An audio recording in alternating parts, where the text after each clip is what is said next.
Okay, Janet, I think this is one of your charts, your stocks, is it? No? American Public. Somebody sent in APEI. Do you want our books closed or open? No, you can open them now. It was just for the previous session. You sent it in, right, okay. So, was there any part of this that you were unclear about? Well, I was really looking at the daily chart, and Honestly, I thought it was an accumulation right now. Right. So, thinking I was going to position not yet. I think you should already be in it. And I'll explain that why. But, okay, so from the point that I decided to start from is that you had fairly narrow spread up. Average is quite a bit above average. The volume is quite a bit higher than average. Fairly narrow spread. Next bar is a wide spread down to lock you in or out. And then you get a second down bar. Okay, then another down bar, wide spread, increase in the volume. See how the volume is increasing on down bars? And then it decreases on up bars. See? Okay, so you've got the weakness that appears. Then you are looking for an increase in volume, but not excessive. Okay? And then up bars on low volume is what should follow. So B is a meager response. Now, Janet, you could put your line across there, and then you could say, right, that doesn't really fit, so you probably ignore that. So B, there is no demand to follow the weakness that has primarily appeared at point A. Now, there is some buying at point C. Okay, so the market does fall, makes a new low, and then you've got into fresh new ground. You have an increase in the volume. Next bar is up, that's fairly bullish, but look, again, there's low volume on this up bar. Okay, so that's showing that there's no professional support on the stock at that point. Okay, so then the market will come down in and have something like a selling climax here, where traders who have gone in, maybe up here, day after day, that could even be a margin call. I would imagine that's not stop loss capturing, that's margin calls. And they will do that. The professional traders will mark prices down, mark them down, until they trigger margin calls. So that's what I would imagine that is. Okay. So then, next bar is up, close in the middle. That's quite bullish. That's not so bullish. That's fairly negative. Increasing the volume, close in the middle. What's increase? Oh, okay. You'd have to close it up because it's increasing volume. Should be a wide spread up, but it isn't. Yeah. Okay, but I mean, if the same spread but closing in the upper part would be more bullish. Yeah. Okay. Definitely. And then you'd expect a test to follow, which you have at point E. So then you have a down bar, close in the middle, volume's less than the previous two, and you've got what looks to me like a selling climax just there. That's the point really you should have been in, but that might have put you off, and if it did, I can understand that. Now, we can have a look at this on the live chart, because I don't know really how it closed. But if it closes like this with an increase in the volume, widespread up closing on the high, I've drawn a line there on this the high of this blue bar. If it starts to bounce off that on low volume to the downside, you want to start thinking about a position. Okay, so that's what I'd look for. It closed on the high.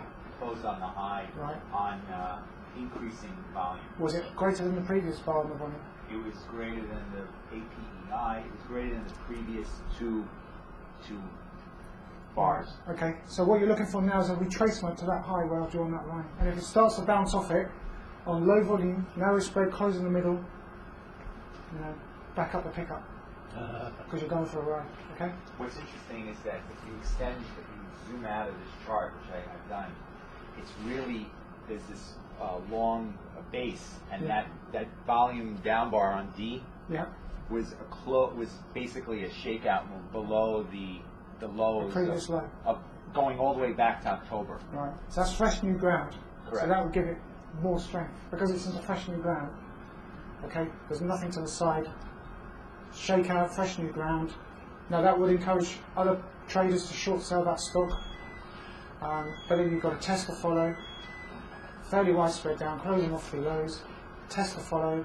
You've got a wide spread up, closing on the high, increasing volume. That's bullish. But now you're looking for low volume down bars, narrow spread, closing in the middle. Okay. Yeah, it's looking strong at the moment. Is there enough of a cause there to have it go up to challenge the previous high? If it's tested, it could be. But it's not confirmed yet, is it? But you have got a test there at point E after that shakeout, and it's right back down into the down bar of that point E.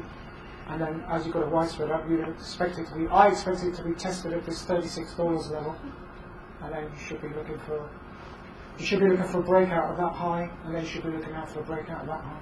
But then it should come back down and test these levels here on down bars, narrow spreads, stuff like this. That long bar 3909 is just where the cursor, the crosshairs work? That's why I took it on Friday afternoon. The bar wasn't actually The closed. horizontal line. That's just, Oh, right. Okay, the horizontal line is basically where I put... yeah, not the but it's the long one that's all the way across. Oh, yeah, that's the live price cursor. That one. And that one above is part of the crosshair. Yeah.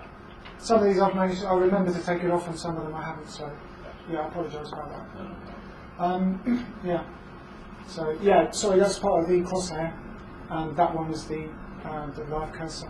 So that's what you're looking for. You're looking for low volume down bars to test that high there, and then it could take off from there. So if you want to make money, that's what you should be looking for. Okay. Now, this is very interesting. That's a Nasdaq stock, isn't it? Yes. Right, and I've put it against the Nasdaq. Now, look at this. This is very interesting. The stock has bottomed out, and the index has topped out. So now you're going to have a crossover, where the stock is now going to outperform the index. So really, you should be looking for an entry point now, because if the Nasdaq continues to come down and this stock goes up, then that's going to definitely outperform the index, and that's what you're looking for. Very interesting now. Although the stock did initially top out quite a long time before the index did, but now it looks as though the opposite's happening. It's topped out, it's then underperformed the index as the indexes continue to rise. When was that? 4th, that's April. And so around about beginning of April, which is there, the stock topped out and it came off. The index continued to rise. That's probably why you had that selling climax. So I would say that the weak holders now flushed out of the market, and this stock is being rotated in anticipation for a rally, which will then probably cross that, because that stock is, it's looking fairly negative. Those bars are up on fairly narrow spreads, and I think it's going to probably come off. That's Nasdaq. Yeah, that's the Nasdaq cash market, yeah. And there's an ETF for that, isn't there? Yeah. Must be. Qs. Triple Qs. Quadruple now. 4 Qs, yeah. Yeah, well, maybe if I'd have thought about that, I would have put that one up instead. But you can see from the index that the index is topping out, but the stock has bottomed out. But the stock topped out, or climaxed rather, whilst the index was still going up. So it's quite interesting. Okay, now we come on to Kern. Who requested Kern? Somebody requested it.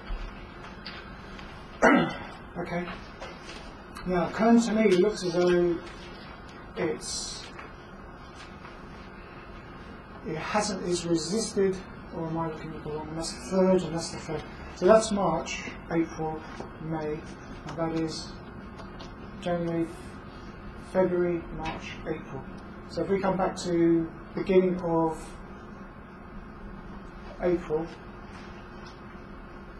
so it's a bit difficult to say whether this stock is, I think the stock is underperforming the index at that point, but it does play catch up on this fairly wide spread. It does actually take out these highs, but it was lagging the index because the index was basically just going up in quite a strong trend, whereas the stock was just meandering around. But interestingly enough, the index is now coming off, and the stock is not coming off quite so quick. So at the moment, I would say that the stock is not being sold off quite as aggressively as the index at the moment, but that could change obviously. So there's no real buying climax here or anything like that.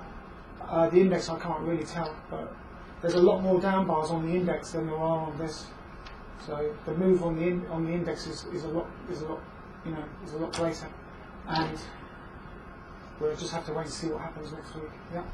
That humongous bar on CERN? That one. Yes. Yeah. And it's that big bar. The next one is up a little bit, and not much volume. So in theory, that looks some strength.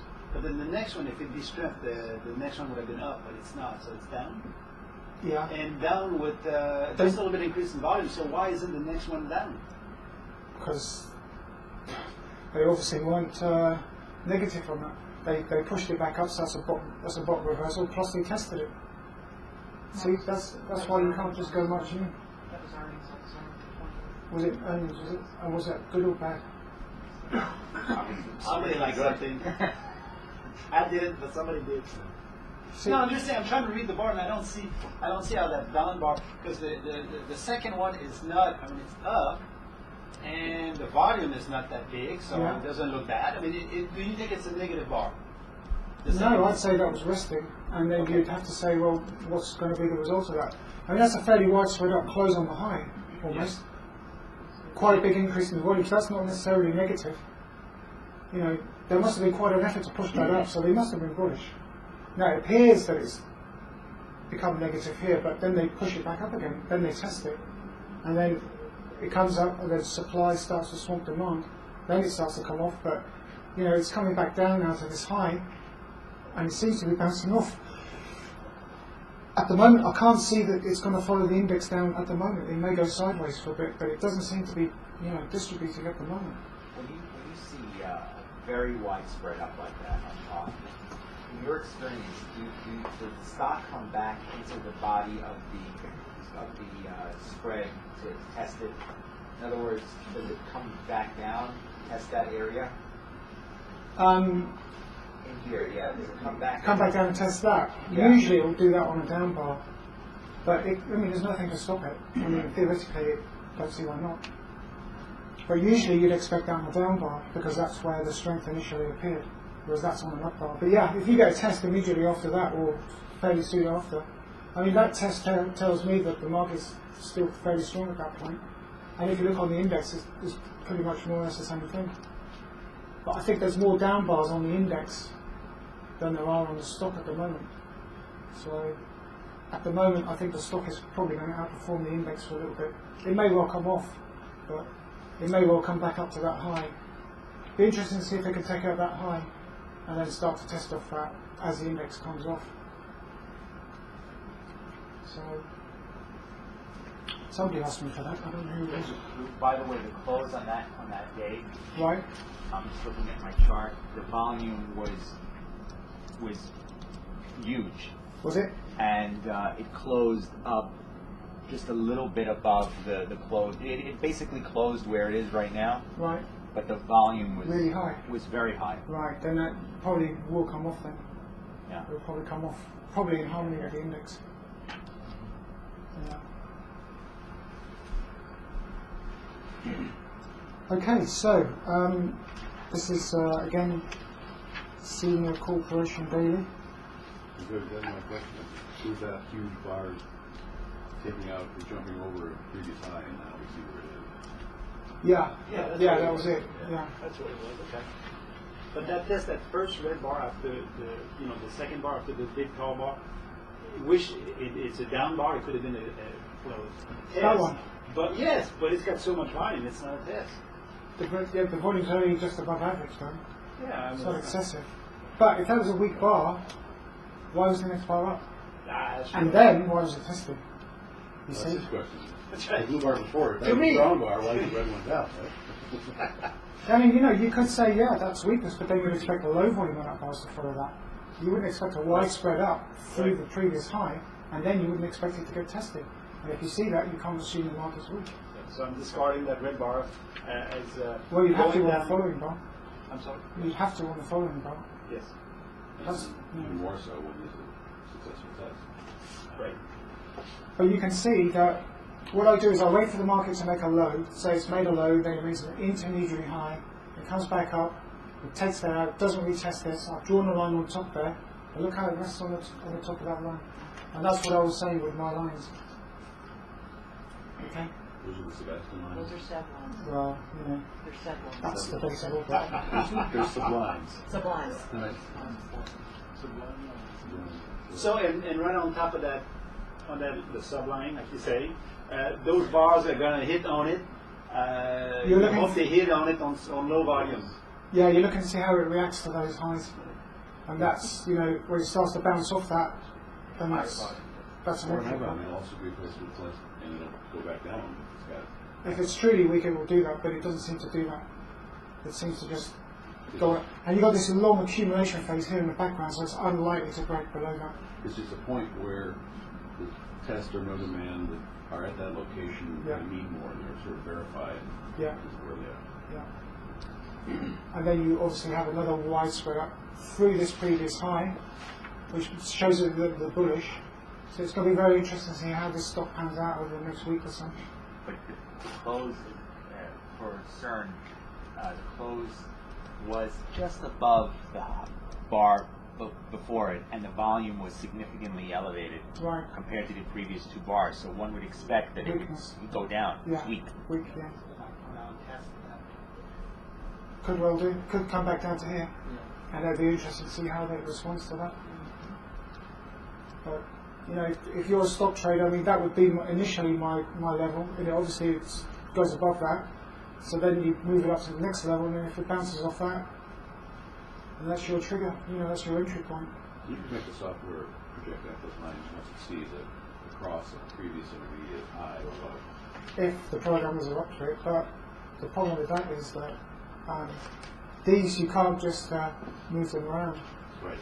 You know, you can't just move them around as you like. You have to, you know, so we'll be able to do that. And they're going to work on that once they finish integrating the data feed. So, Yes. Just like You built the whole shirt to overcoat. well, yeah, in the space of a lunch break. So yeah, so you've got that high, and it's broken up with a wide spread through it, and then it's just fizzled out basically. Probably with the index, but what was very interesting is that it really just respected that. So there must have been a lot of buyers just waiting for that level to be revisited, and then they just jumped on it. Sebastian, do you use your horizontal lines just on a personal basis? Do you use those more than, say, a trend channel? Do you find yourself using those? Yeah, I don't really use trend channels to be This honest. is really what you The use. problem with trend channels for me is that they will dominate your thinking. So what you'll be doing is you'll be maybe focusing more on the trend channel than you will on the bars that are within that channel. Unless of course you're on a daily basis. Moving averages, just to show you what the direction. I would be more likely to use the moving averages than the trend channel. To me, the moving averages will tell me way before a trend channel even develops what the market's doing up or down. You know, it's so powerful. That's what you want. You guys want to ride the trend, right? You're Wyckoff traders. You know, the trend is your friend, and that's what you want. You look at the strong bars within a trend, up or down, doesn't matter. You don't want to be weighted to the bull side or the bear side, only the right side. That's all you wanted. So, you know, but I use these levels as interesting, you know, crossing points. Well, you know, looking at that high volume today, and that was it just happened to be an earnings day, but you know, it's come back and it's powered up through, you know, some old, you know, really a couple of old highs. So, would you consider that absorption volume? Yeah, Just I pushed mean, it up through it. they pushed it up, and what they don't want to do is they don't want to absorb traders that are locked in. There'll be traders that are locked in there probably, and they don't want to have to absorb all that. They just want to push it through, lock them in, you know, prevent them from selling. Right.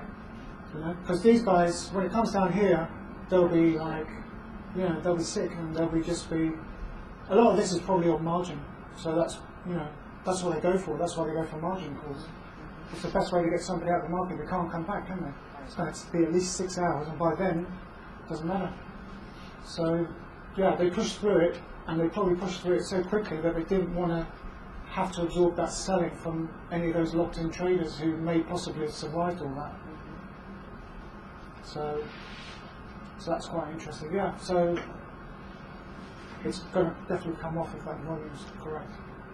So, What is the lifetime of sublines? I mean, if they get ignored, I mean, do they sort of disappear? They don't have lifetime in the background like high volume up and down bars. well, I would say that once they've been tested, like after that, you probably discount it. Yeah, you basically represent stranded traders, right? And once the market's gone past Well, that, opportunists that are waiting yeah, for that. once it's gone past that, they're either Don't forget that there's a lot of traders out there who trade this stuff. They can't read the volume.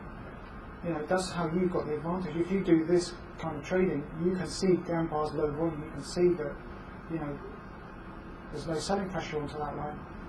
You know, I mean, it's easy in hindsight, but you know, once you get down here, then you start drawing the lines, and then you wait for the market to see how it reacts to those. Obviously, it doesn't take that one, but it takes that one. So, you know, you place the emphasis on this one, and then as it starts to bounce off, as it breaks off up through there, and that's it. And you want to be thinking about getting in. And the same thing going the other way. You could say that on, Yeah, in reverse, yeah. So like you might draw one across there, wait see how it reacts. You might draw one across there, see how it reacts. You'd have that blue bar bouncing off it, and then down. And then, you know, you just, it's hide and seek. You know, you put the lines on there and you wait to see if them, you know, some of these will never get tested out.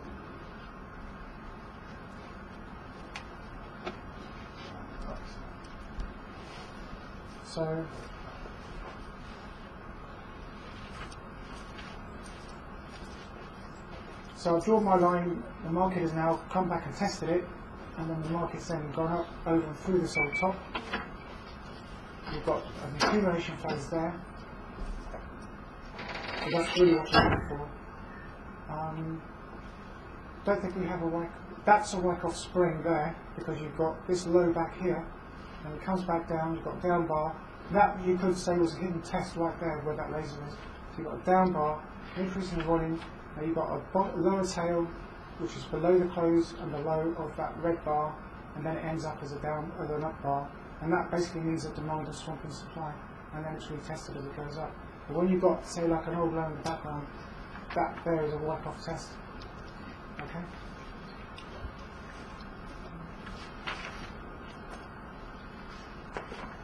Okay, so the chart in greater detail, I'll just move back over here.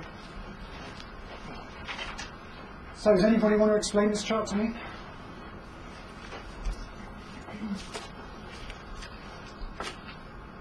This is obviously a breakdown of, obviously you've got that line. Pardon? I'll take it. Okay. I don't like the camera, but I'll do it anyway. Okay. If I don't do it, never.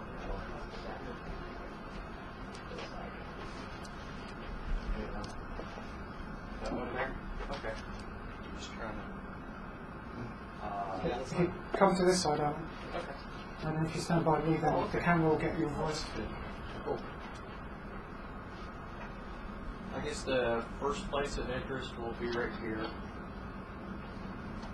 You've got a high volume bar with some absorption volume. I would think that's what it is because it goes through the old high. After a test light bar, then you have a. Is that volume on that bar or that bar? It's on the bar behind the bar right, the red one. Okay. And the next bar goes up and closes off the high. It's lower volume, so that's actually potentially weak bar. But then it's immediately tested. So what's the response on that testing line? That's the question you got to ask yourself. The response on that test is it's all kind of knocked sideways. That's not being lined up. I think the two high volume bars are the two bars before A, the two up bars. Okay. Yeah, so that's a test either way, right? Yeah. Okay. Now the bar after that is weak. Not sure, weak. It may be a test light bar, but I guess it would still be testing this. Did start down out of the down bar and did close up as an up bar. So it's actually not that weak. I guess maybe it's just still sideways. Well, you'd have to say that demand pushed it up. Okay. It started up because it started out as a down bar, but it must have been buying in that bar because it ended up as an up bar. That's probably one of the 9 mark-off tests. Okay. Next bar is up on higher volume, so that would be, it could be potentially weak, but it does close on its high. So then it's immediately tested. The next bar is a down bar on lower volume. Close on the high. And then, well, this was a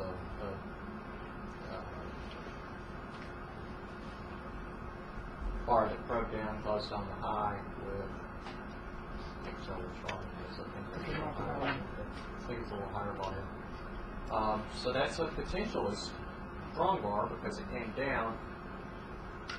That's where this line either got drawn from here or from there and there. And then, let's see, what was it? I guess the most important thing is to get over the word. This is,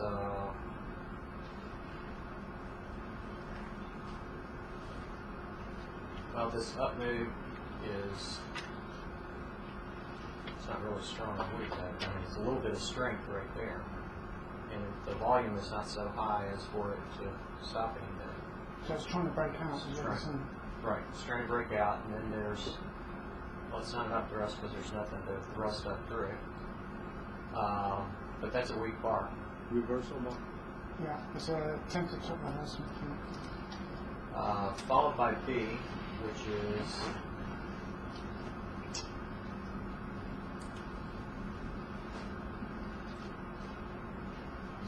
that again? That's Sorry, which one? the B bar. Basically, it's go down on low volume, so the response from the top reversal is that the market for that stock is not as, the selling pressure is not as great as you might think, because there's just no follow through. If there was any weakness behind that as the market reversed, there was no continued selling pressure, so it just, that's why it goes sideways. And then to follow that, the blue bar here, there's really no pressure to go up either. So that's a. The bar prior to that is actually a test. That's the test. Yeah, and the bar prior to that is a down bar, closing in the middle, volume less than the previous two. So that's the follow through from the from the reversal bars, which is immediately behind it. So this bar, really, the reaction to that bar was weak. Yeah, it started out as an up bar and got pushed down, so that was the supply swamping demand, but then they just withdrew. So what was the game plan? Then they withdrew, well, they pushed this bar up and closed on the low. The next bar is, I can't tell if that's the bar, I think that's the bar, that's the that bar. Yeah. So that is,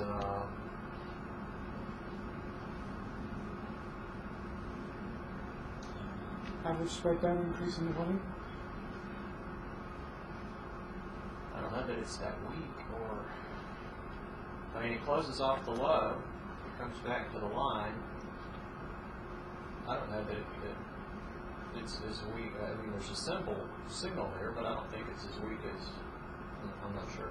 That probably relates to the previous bar. That's it. Oh, okay. So the next bar was up, so there must have been some buying on the red bar. There had to be some buying on this bar. It would have closed on the low, closed off the low. Then this, and basically this is kind of a sideways.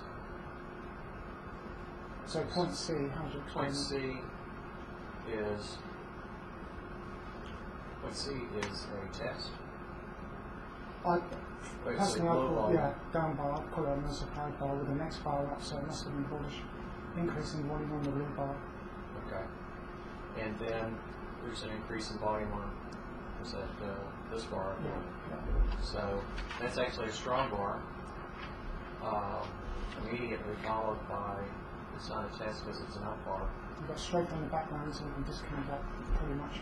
And then D is, I believe D relates to this volume, so it would actually be a test, even I guess it's a little higher. Yeah. And that also, I think that's a non-test because the volume's too high if it's that volume. Well, the blue bar is a reaction to the low volume down bar, so that's. So the blue bullish, bar is yeah. actually the strong bar. Yeah. Yes. Okay. Then that's a bullish bar. That I think it's the volume here. Yeah. I think it's still a strong bar. Okay, so what would you have in the background that you would relate that bar to? It has taken out this old high. Yeah. So that's actually a strong bar. So this, and this, it's not going up on a real high amount of volume, and it's taking out the old top. So actually, that is it's a strong bar. I'm not sure what you call it. I don't know that that's the name. It's, Well, it's trying to go up through that old high, and it's makes resistance, so that's why it's got knocked back down again. and then this would be a test. The Close volumes to are really- access. yeah, it's basically narrowed down the bar because it's slightly off the lows, but the volumes is not less than the previous two, so it's not really a test. But E is a test yeah, with that bar. That's right. Okay. And then after E, you've got 3 up bars, higher lows, higher highs, higher closes, on not excessive volume, and then you have take off high volume up bar closes on the high, so that's a strong bar, which is the reaction to that bar is Resting. resting. Then basically it's a down bar, but it doesn't go down very far, so it's still within the realm of that. So that's an up bar, that's a strong bar, Mm-hmm. that's a test of the strong bar, Mm-hmm. that's a reaction to the test, which is still up. Is there anything else you can see there? Those two? These two. Yeah. Is there anything else you can see in there? The red one and the blue one. Immediately before G or something like that. I can see. Can you see it? I think I explained on the previous one. I'm not sure. Down, up, there's a bottom reversal. Okay. Okay, so Yes. it's a reversal. Another sign of strength. Okay. And then, well, G was a test. Mm-hmm. That test is met with an up bar. Mm-hmm. Then H, higher volume, up bar that closes off the high, so it's potentially weak. Could be. It's not that high volume. No, so there's no bind climax or anything like that. Right. Tested. That's a test. I think that it's not a test. It's an up bar. It's an up bar. That's an up bar. That's a down bar, but that can't be a test either. The volume's too high for a start. Okay. Okay, and the low is lower than the low that's previous bar. What you've got is an up bar, close in the middle with the next bar up, volume less than the previous two. Suddenly the buyers have run out of power, they've stopped. That's why you've got this bar close on the high, the volume's too high, and that's why the next bar is down. Now, very interestingly, on point I, I actually it gaps down, but is locked. that's gap down bar, narrow spray, close in the middle, and the volume's increased to average. And the next bar is up, so that must have meant that there must have been buyers on this bar with this volume, because why would the next bar be up? But you see, now the problem is that on the close of this bar, you've got quite high volume, so it's now quite negative. So now you'd be looking for what?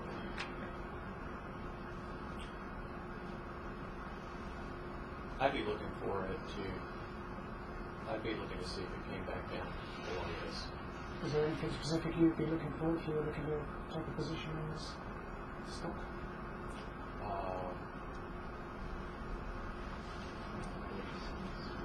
No demand bar, Yeah, but yes. that's it. Or demand bar. an up thrust. Or an up thrust. Yeah. Or any other weak bar where it's just struggling to go up. Where you've got the close is quite close to the close of its previous bar. Thank you very much, Alan. Thank you. Appreciate that.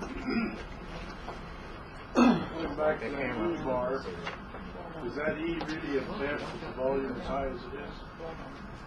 I thought you said it was a test, but is the volume too high to be It's a down bar. You've got high lows, and there's an increase in the volume. So no, it's not a test, but it is a strong bar. Yeah. Because, especially when the next day is up. But you've got a down bar, close in the middle, increasing the volume with the next day up. That must have been contained, but more buying in the summer. So that is a bullish bar. Although I personally wouldn't say that it was a test as such.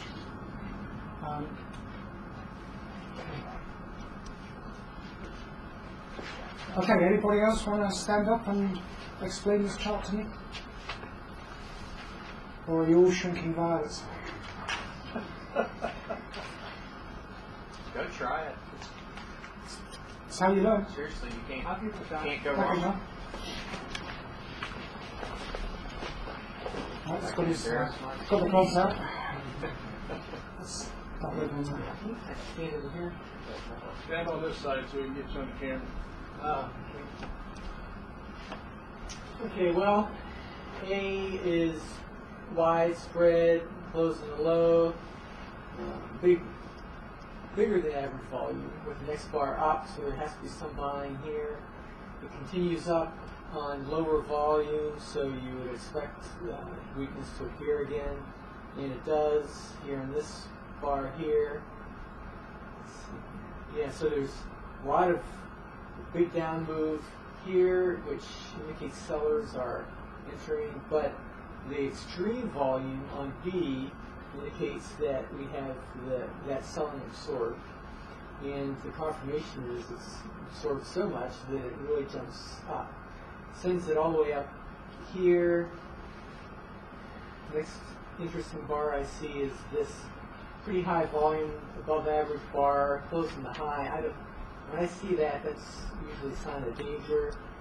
And the next bar is about average volume, it's still climbing, with a reversal. So there we're seeing weakness here.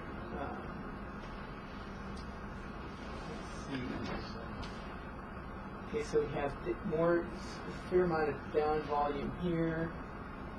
This down bar, we see the volume decreasing on this down bar, so we see a little strength entry. This one is up on volume less than the previous two, John. That blue one. Before C. Oh, okay. Volume, alright. So we call that a weak bar. Like a no demand off the subline. Yeah, something like Yes. that. Here. And then C, which I guess is right here, we see declining volume here on a down move, so that's encouraging, it's showing some strength. Likewise, next bar, it's even more, so we see a lot more strength entering. The sellers are not very effective. Okay, so then we have C, we have this bar here. It almost looks like, because the volume increased in the next bar is a reversal, it almost seems like somebody has entered, and if we looked at it on a smaller time frame, we'd probably see a lot of buying down on this lower section here for this to have jumped up like it did. So we gap up, interestingly, on low volume. Is that right? Yeah. Yeah. Okay, so that's certainly some weakness here. If these price levels compared to down here, so we want to see what the next bar is. It's also down, but interestingly enough, it's not super big selling. So there's a little bit of strength coming in here. Likewise, the next bar, these down bars are not able to garner much volume on that. And so we see the next one up. So we assume the market is still strong here. We see this up bar on less than average volume, so there's a little weakness, and that sends it down again. The professionals aren't ready to bring it up yet. Okay, this was So on that part, you're looking at the blue one. Or I think that's this one. low volume up volume.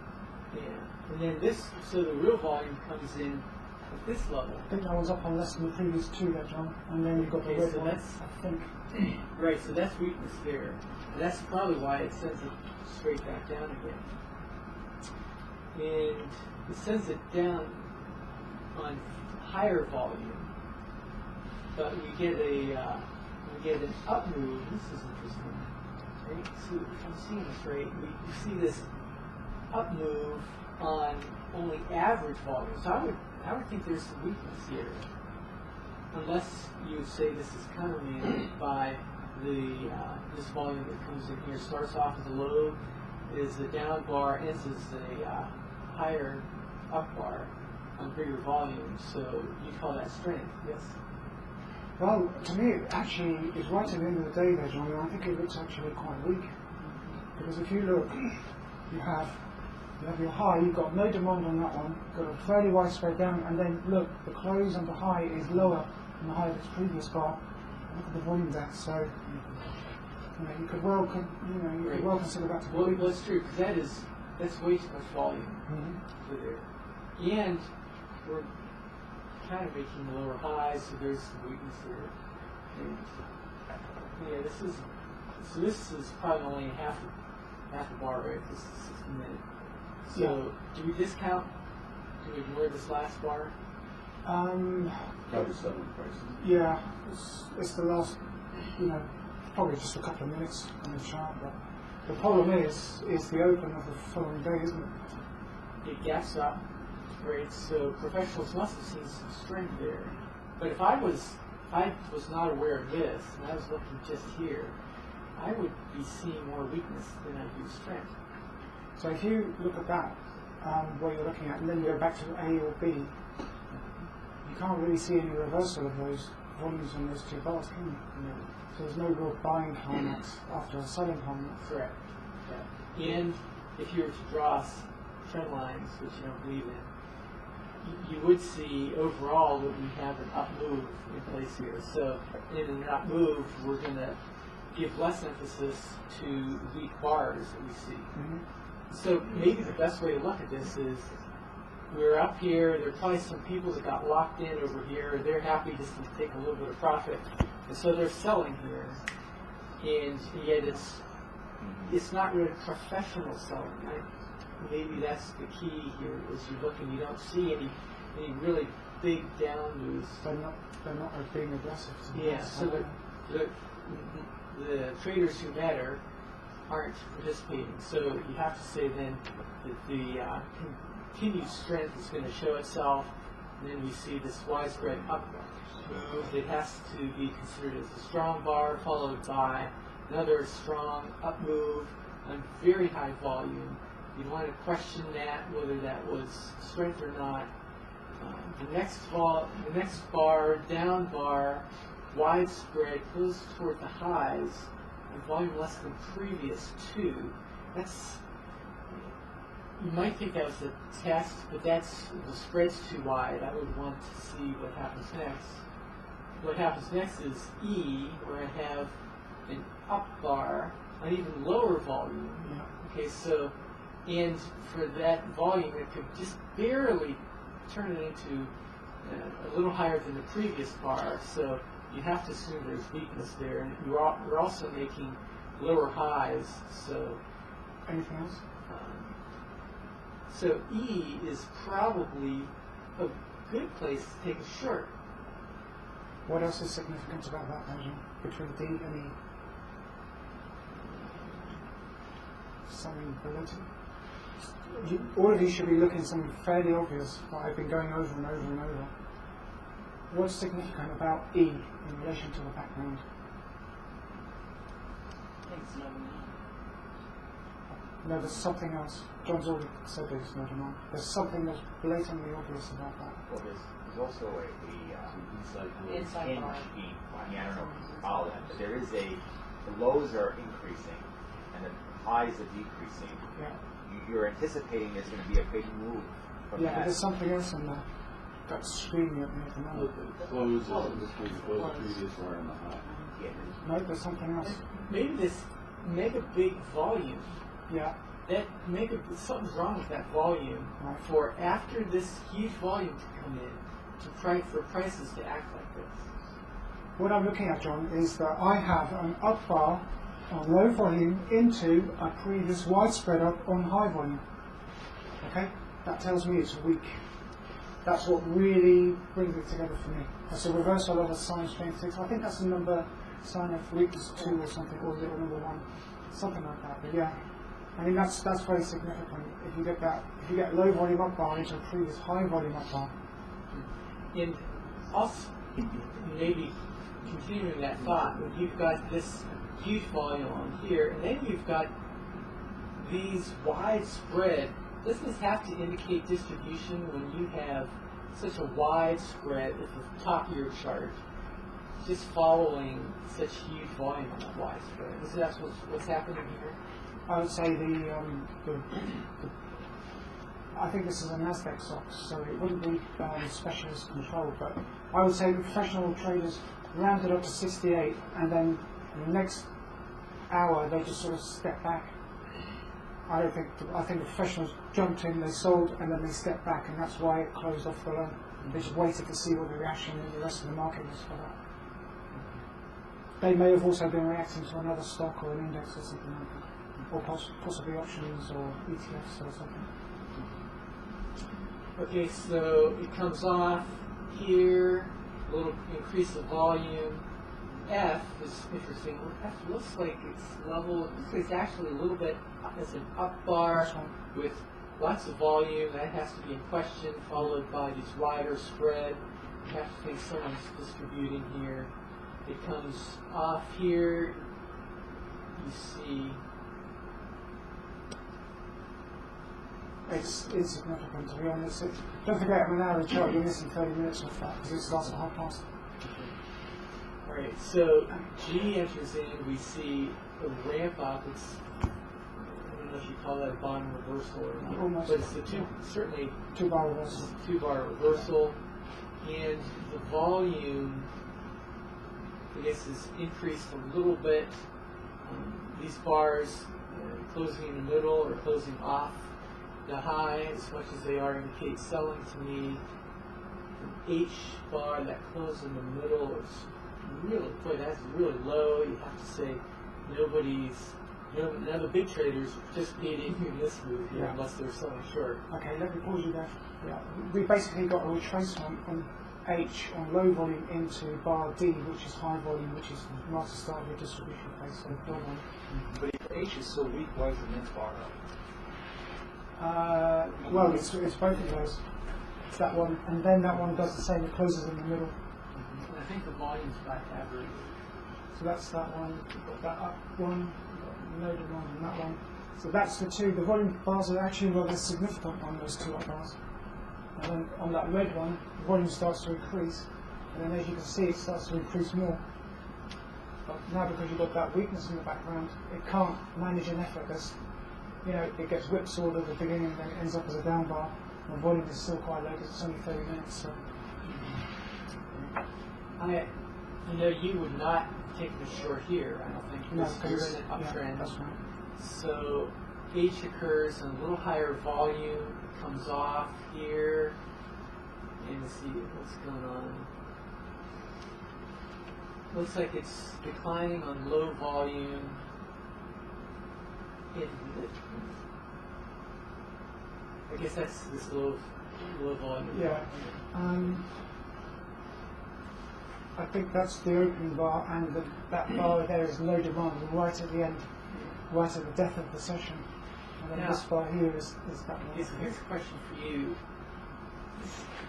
I sometimes get scared of these bars right at the last. This is a 60-minute chart. In the United States, the market's open for 6.5 hours, and that means the last bar of the day is only a 30-minute bar.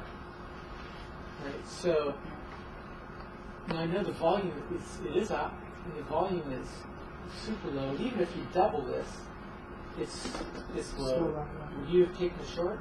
I would look at a 15-minute chart and I'd make my decision for 15 minutes. I think that would be the safest thing to do. Yeah. I think what the other thing you can do is now you can draw a high, and a low.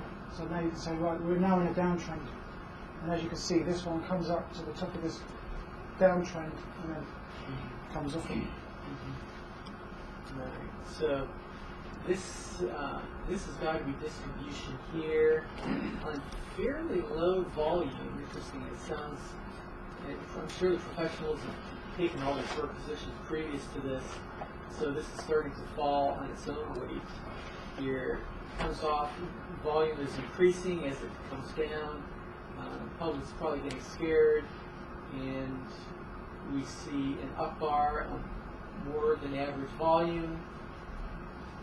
That's right. So that's weak.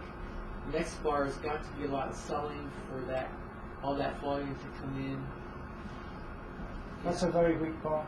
Tom told me on a seminar that that's weak when you've got a high is greater than the high of the previous bar. The close is lower than the close of its previous bar, but the low is greater. That's a very weak bar, and that's right at the end. That's very interesting. Why close greater? No, the close is lower than the close, but greater than the low of the previous bar. So it's actually within that bottom tail. Look at the volume. There's a lot of supply there, John. Yeah, in fact, really all of this, Janet, I like how you described this. You kind of get a little family grouping here of bars. And so all this price action is happening at the very same level. And as you pointed out, this huge volume, eventually the daddy of the volume comes in and says, hey, I'm getting out of here. So the volume's coming off. Last bar of the day, it's probably, you could probably say that's another no demand bar. You can take another position on that, I guess. Yeah. Okay, so the J comes in. Gap down. Yeah, big gap down, greater than average volume. You'd expect that if it was a big gap down move like that. It's right below that lower trend. Oh yeah, that's Quite interesting. That's interesting too. Yeah, in fact, I've looked at these bar by bar, but this is probably some weak bars coming in here.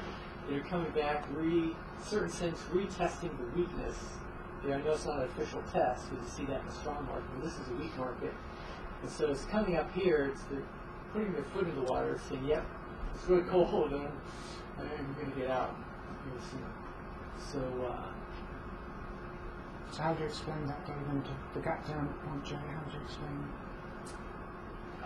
it? That's interesting because it closed up here. Yeah. So somebody probably has to be buying. The next bar is up, so that leads me to believe, yeah, there is a certain amount of strength here. I'm not sure if that's enough to counterbalance the weakness we saw up here. Let's see. Okay, so we have an up bar, a little greater volume, then the down bar. Interesting. These two down bars have very little volume. So you have to say, well, where are the sellers here when you think you see weakness?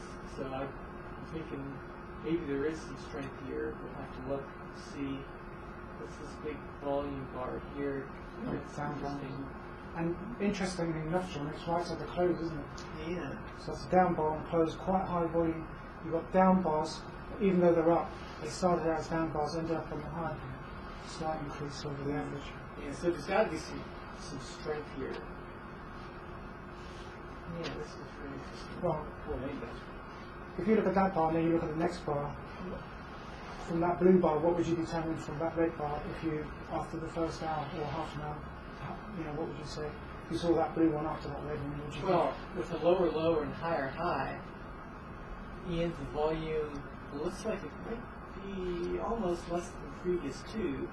It would be pink if that were the case, so it's not. Oh, okay.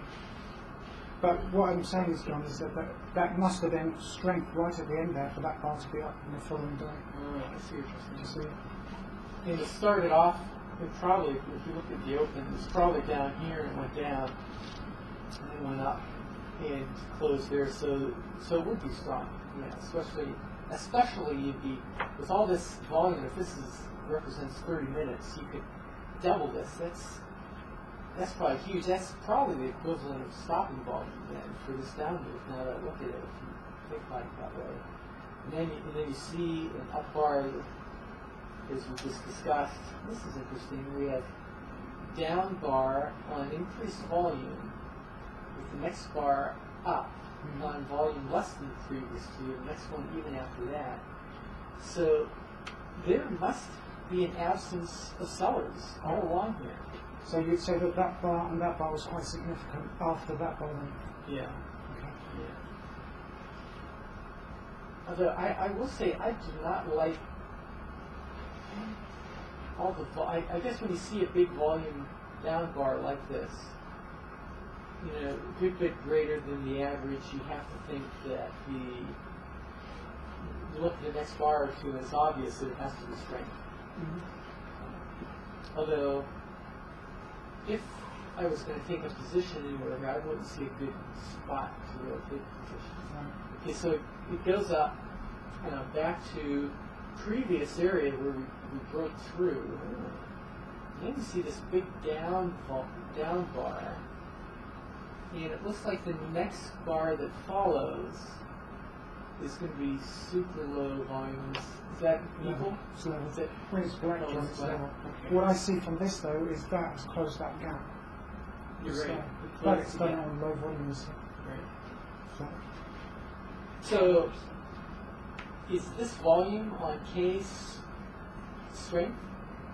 You normally high volume down bar you think has potential strength. Next bar is showing a response. The bar after that is showing no response. Yeah, it went up a little bit, down a little bit, but closed. If anything, closed down. So I guess you have to say there's weakness here, right? yeah, I mean you've got a fairly widespread down below these two previous lows, and then it's fairly difficult to actually gauge what happened in the first part of the trading session. It could have been down and then closed up, or it could have been up and closed down. Do you see what I mean? It could go either way. So. And the next bar is up on volume greater than average, actually greater than the previous two. You would suspect some weakness here. I guess you'd call this the weak bar. This bar is an up bar, volume less than the previous one, less than average. It's got to be weak bar. This next bar comes off, and then this looks like this last bar of the day. That bar is down on low volume, less than the previous two, showing any selling. Oh, okay. Very interesting. Well, that is interesting. It isn't showing any selling pressure.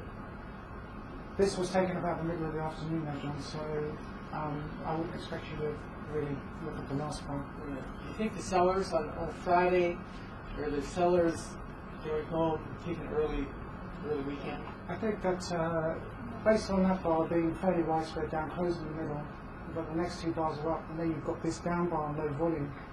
Not quite sure how the last 2-3 hours pans out, but that could well be up. You've also got a gap down. Volume's not significant. It then rolls under. There's no real selling pressure there. Okay, it's buying on one of these. I think it's that one and that one as well. The response is it goes up, close the gap, but as it comes back down again, it's showing no real selling pressure. Plus you've got a small shakeout right at the open. Thank you very much, John. Okay. Much appreciate that. Thank you. Sam, could you cover that concept at I again? I think it's really So which one's that? I do. That one. Okay. I think I was at his house, and I think Peter Hoffman was away on holiday or business or something like that. And to be honest, I mean, I hadn't forgotten about it. I put it in the back of my mind, but I hadn't thought about it. And I was trying to think of how he described it. And as soon as I saw that bar, I suddenly realised it came back to me. So the previous bar is an up bar, closes slightly off the high. You've got increase in the volume, but on this bar, it's a down bar, and you've got the high is higher than the high of its previous bar. The close is lower than the close of its previous bar, but the low is greater than the low of its previous bar. But significantly, the volume is very high. It shows a lot of supplies around, and it's right at the end of the session. Okay, you're welcome. That's what I'm here for. Okay, so what was that? That's a different stock. So I did, yeah, okay. So that's more or less in harmony with the index. Right, okay, so here again we have a stock which appears to be outperforming the index. Okay, this is Med Assets. Somebody emailed that one for you, did right? Okay. So this one's for you, and I'll stand over here so you can see it. Okay, now, do you have that bar on your chart? No, I'm not talking about the printer, I mean on your computer. Is that a misrepresentation of the price on the volume, or can somebody check that out? I had it on this also. It's the same. Right, so there's quite, that, I don't know what that was, but that must have been something, maybe some news or something like that. Pardon? Don't you think you put it down for a big block? You know, Yeah. they advertise that and says, well, we got 2 million shares to sell, and they take it down. Yeah. To Possibly. find enough buyers. Just Possibly. like you do at the open. Yeah. Yeah. The specialist actually advertised for it. I can't remember what it was, but there was ways for them to Lots of- advertise that put the offers in. Trouble is that this is, it probably is a big block trade, but this is a Nasdaq, so it's an electronic market. It's not specialist. I don't know if you know. So, anyway, I wasn't quite sure about that, but obviously that is genuine. So we've had a big run up, and then what we've done is we've topped out before the Nasdaq index. So that's 23rd and 23rd. The index is still here. So the stock has topped out before the index, so the index is about there. So if the stock comes off, there's obviously what that is, huge volume there, that could have been bad news or something. Massive shakeout. I mean, that's, you know. Bernanke's dodgy. Yeah, well, maybe he said that he'd run out of paper or something, I don't know. What do you think? Ink out, yeah, something like that. America's foremost economist, and the only thing he knows is how to print money. Amazing, eh? We got a little credit, right? Well, this country was built on credit, right? We Why got doesn't he just go out giving out plastic cards? Why does he have to print money? Obama's doing it. So, anyway, so it comes back down, volume's very low, and then now the market is starting to come up, and it is actually showing strength. It is actually showing no selling pressure just there, and so the market is coming back up. It's now approaching the $17, whereas the index is now trending down. So the market has actually topped out, whilst the index was back here, and it's probably bottomed out just as the market's topping out. Okay, so you've now got the opposite. Okay, so it wouldn't surprise me in the least bit if this stock starts, red asset starts to outperform the index, as the index I would expect to come off. And don't forget that we looked at the 30-year treasuries, and that looks bullish. Okay, so comparing that, are you finding that helpful there, John? That you just compare the stock. Anybody else find that useful? It puts it in. Is that what you're going to be looking at from now on? It's very interesting. I wonder how many people know about that. Tom told me about that, by the way, a few years ago. Okay, so is anybody enthusiastic about standing up here and going through it? Or am I going to do it all for you? Do you want to do it, Rick? Okay. That's why you're here, right? Yeah, absolutely. So ready, right? Well, I guess rather than just go bar by bar, I like to go out to in. Okay. And in this case, the first thing, obviously, whether it's going to be with trend channels or with your new high-low average thing, really is trending up here. Okay. So we kind of like to see after that step is look for, I tend to look for volume anomalies. All on here, it's kind of hard to read because the averaging of the software is thrown out askew by the giant thing on the 30th of April. Yeah. Yeah. I know. But there is a little bit of activity here. So in this section, I guess I would just look for, as you said this weekend, since we're in an uptrend, tend to verify that by making sure that there's higher volume on up bars and lower on down bars. And look at A. It does appear, though, that as the market's rising, it is being tested at various points in the uptrend, which is Right. fairly bullish. Wouldn't you agree? Yeah. And after each of those, it is up. So the tests are responded to relatively positively through gapping here after C. And anything else in particular It's a bullish is line, there. actually. Gapping up. is a Gapping bullish up, line. right. Here we see the first couple that go up into the salmon colored region, and indeed this is where it first starts to pull off. So here's the first time we have some significant volume going the other direction. And if you go by the local trend, we've got higher lows briefly, but in response to that, for example, to see if you didn't see all the rest of this, you say, well, is that shortable in a sense? Because again, before this bar appears on the screen, this is going to look like a giant, exciting ultra high volume, so you might be saying to yourself, well, lower high, potentially there's no going to be no demand. I think it is. No, I think that's on the red one. That's on D. I think that hangs in one. Yeah, that one. I think Rick. That's that one. Oh, okay. I can't paralyze you.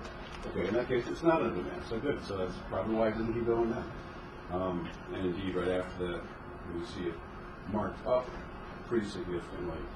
I'm not quite sure why Trade Guider puts the sign of strength here, unless it just considers that to be a down bar, test. close in the middle with the next bar up. You've got a wide spread up over this time here. Yeah, and that was, on this red bar here, I'm trying to see if that would be considered a test or at least a no supply. It's not actually lower than say About 2 100, bars. yeah. Right. But then this, to your point, I don't know where this is probably just the cursor point. Yeah, that's the cursor, Right, no, so it just happens to be in a very convenient spot. There's it's clean living. It did find this isolated intermediate subline high level and went back and for fun it actually does go back with it. Maybe that's not an accident. Maybe have it there on purpose or something. Because it does revisit that level from the other side. I'm just wondering, Rick, if that's gap down, say, opened up down here someplace and then come down and then gone back up. It did. That's interesting. Gap down, sold Yeah. off, and then Went back up. went again. all the way back up. Yeah, it seems unlikely that it'll actually start up here, go all the way down, and then come all the way back. Yeah, But you have to go to lower than the other charts to see that. of course. Okay, getting back into this area, so at this point it just passes. There's not a whole lot of traders here to absorb. It doesn't appear to me, but it does jump over that, which itself is a potential sign of strength. Marches up a bit on increasing volume. Here we're getting again into ultra high volume up parts, but this, rather than especially E, it does not back off and close off the high, so that potentially is strong, Yeah. and just continues on to the next. Now this next one is where some supply may come in because it does drop off at the close, and as for the next up bar, it's an even bigger rectangle. So if we're really good at there. That's more important. Yeah. Okay, so at F we have our first down bar after this trend. Whether that would be considered an upthrust, I guess. So you could probably say that's. No, because there's nothing in the background there, Rick. But the Yeah. problem is, look, what's significant about that? Yeah, it's certainly lower volume than previous two. But I had never heard, unless I may be blanking on it, but you said it today that for an upthrust, what really qualified it has to correlate with something in the background. That's right. I don't know that I heard that before, but maybe that's just me. I haven't seen it wrong. Anyway, so That would be another one of those bars like Tom was talking about where it's higher. yeah, closes higher down. high, higher low, lower close, but the volume is not a lot higher on that one. That second one. So Tom- it's not in the end of the I section. think what you're saying, Jamie, is that Tom would not be out on that bar. He allows for one down bar, Right. then how would you live through that one? Oh, See, right. that's the problem. Okay, then there's this thing which has got to be either news or Something. anomaly or something, but confirmed in other places. So it almost the type of bar you wouldn't see in a very liquid market.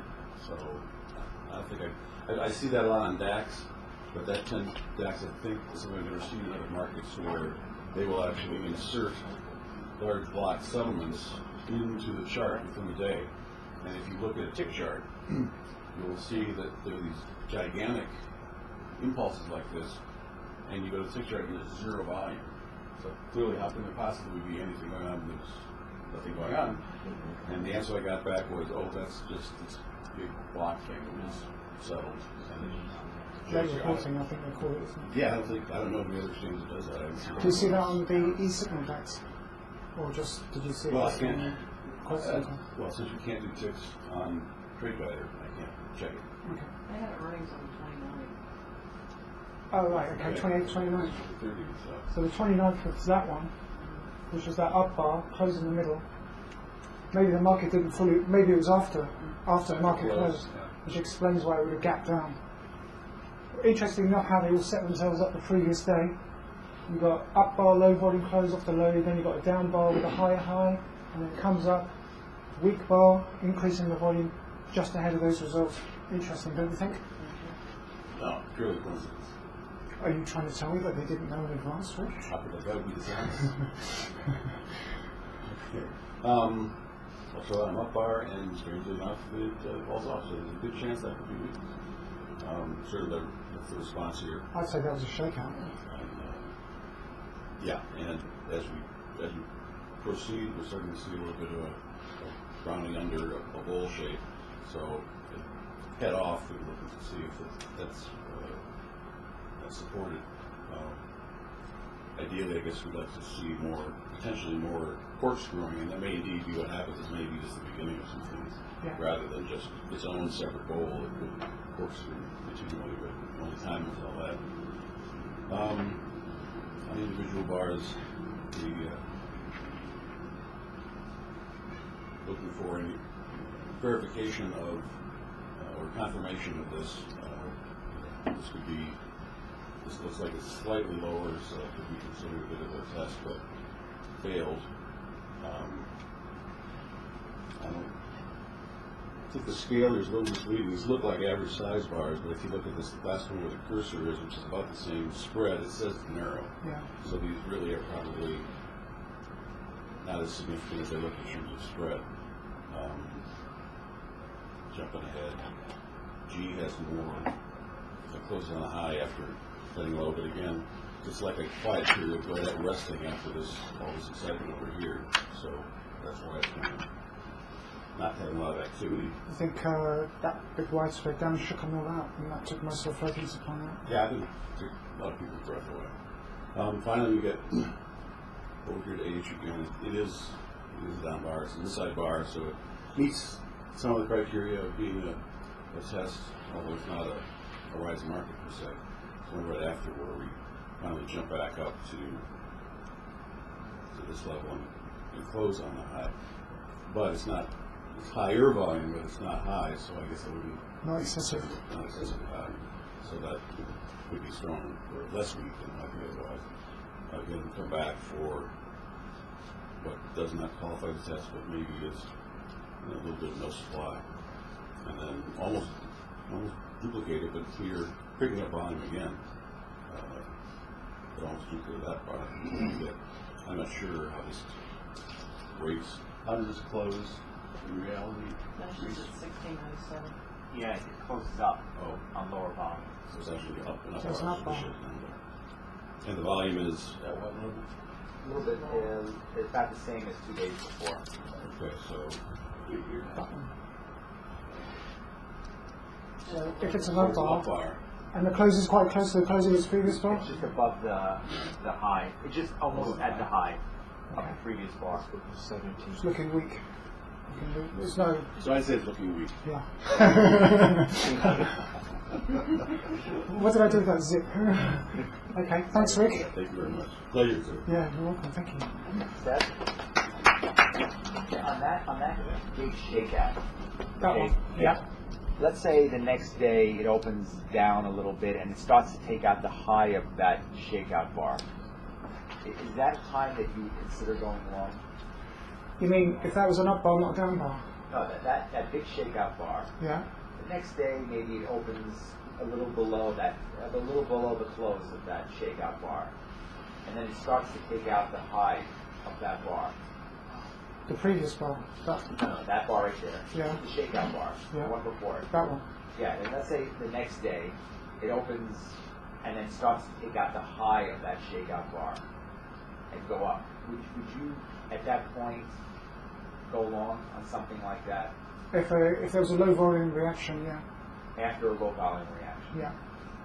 Don't forget there's a lot of supply in that. A lot of stop losses, margin calls been taken. There's a lot of people been panicked out of their stock. Right. The trouble is, it ends up as an up bar, not a down bar. That's the problem with that bar. It's up It's blue. It's not down. See? Well, what's the magic in your thinking? And I don't mean it. I mean it seriously. In that, if it closes up, 20 cents or closes down 20 cents on that kind of move, does it really matter that much if it's a little bit up or a little bit down? Yeah. That's an up bar, not a down bar. Huh. Well, does it, maybe to continue what you're saying, does it matter more on a daily bar? I think I've heard somewhere that and again, this is NASDAQ, I guess it is. So NASDAQ stock. So it's not, we do it to the same extent, but I think the daily close is a bigger deal to people to have be what they want it to be, up or down, than a 3-minute or a 17-minute. No one's going to micromanage it to that extent, but they will force it to close where they want it to. Yeah. So in that sense, a close might mean more on a daily bar than a. Well, if it closed up 8 cents. Yeah, but Okay, and what if me, sitting at my computer, had a few thousand shares and just hit the button and sold it? Then it would close down 10 cents, and it closed up 8 cents. And then it would close down 10 cents. And that would change your thinking in terms of how you look at it? It seems that's what you're saying. well, really, I wouldn't actually trade on a daily chart at the close of that bar. I'll drill it down to something like a 15 or an hour. I'll get a much closer look at it. We may even do that next. But look, it is an up bar. The next bar is down. Okay, and the next day is down. It's a slight gap down, as you said. The volume is low. It has to be one monumental shakeout. Now look, the market just tracked sideways, and at G you've got low volume down bars. Okay, a lot of the market supply or the excess weak holders were taken out on that. Even though it's now starting to come back up here, it now looks as though it's starting to come up and it's maybe looking a bit weak.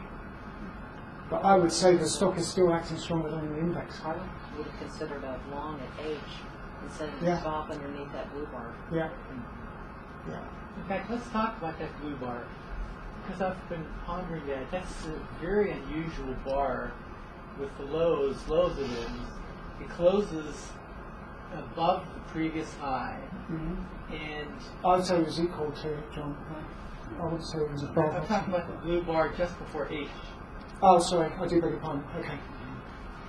So, to me, that on such small volume, you have to, I guess, you have to think there's strength there, because for it to be that low and then to close up as high as it did, right?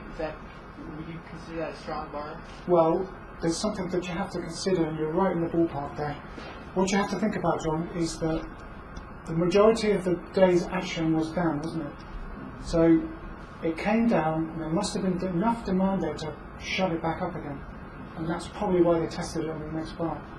That's got a massive down tail, and the volume is quite low. So it started out for most of the day as a down bar and ended up as an update because the demand came in and pushed it back up again. It's almost like they're still trying to scare people out by pushing it down, and just to see if there's testing the supply. Anybody else's shares they can accumulate. What they're trying to do is panic other long traders out of their positions, but also encourage short sellers. I think they're probably more trying to encourage short sellers. But that's why it's tested immediately at H, and that's why you've got a fairly wide spread up. So yeah, any bars like this, John, or even that, should be tested, right? Any of those blue ones should be tested back there, and even that one should be tested. But if, as we've heard, that it's ended up as an up bar with the close up here on the high, and the volume's low, I'd expect that Monday should be down on that stock. That's what I would expect. So, but yeah, it's outperforming the index. But I think Janet's absolutely spot on when she said she would take a position at H, put a stop under there. I mean, there's loads of opportunities on this stock, but you could have just gone in. There's just loads. Is this an example of why you don't trade stocks? Because they could never do that in the Forex market. No, they would get away with that. The reason why I don't trade stocks is because, to me, it takes a lot of capital to make a small return. And you can get a much larger return for a small amount of capital because of gearing on derivatives or on currencies. Derivatives on currencies. To be honest, I would never trade a so-called Forex account because you're trading against the house. That's why, if I was going to trade Forex, that's why I showed you a CME chart of the currency futures alongside the stock market.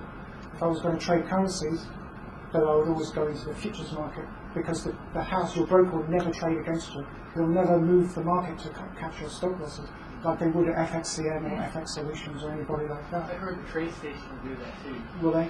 Yeah. Yeah, on Forex. They'll actually take an opposite position from Yeah. your Forex, Yeah, but they don't do it in the other futures. markets. No, they can't. So that's why, John, if you're thinking about trading currencies, maybe you should look at the CME currencies.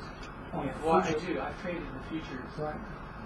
How do you find getting in and out of that? Do you find the liquidity quite good? Can you just sort of, Extremely good. is it good? They're on a daily. I can tell you that there's all kinds of liquidity. Right. You know, on Japanese yen, the euro, the bigger. Yeah. Yeah, British pound. the euro has something like 178,000 contracts traded every day. I think the cable is only traded up to about 100,000 contracts. I think the yen is quite liquid as well. That has about 150 to 175,000 contracts. Is that recent? I mean, relatively? Yeah, I was just looking the last couple of days.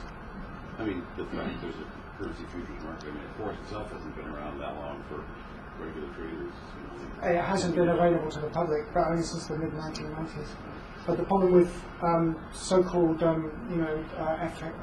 FXCM companies like that is you are trading against the house.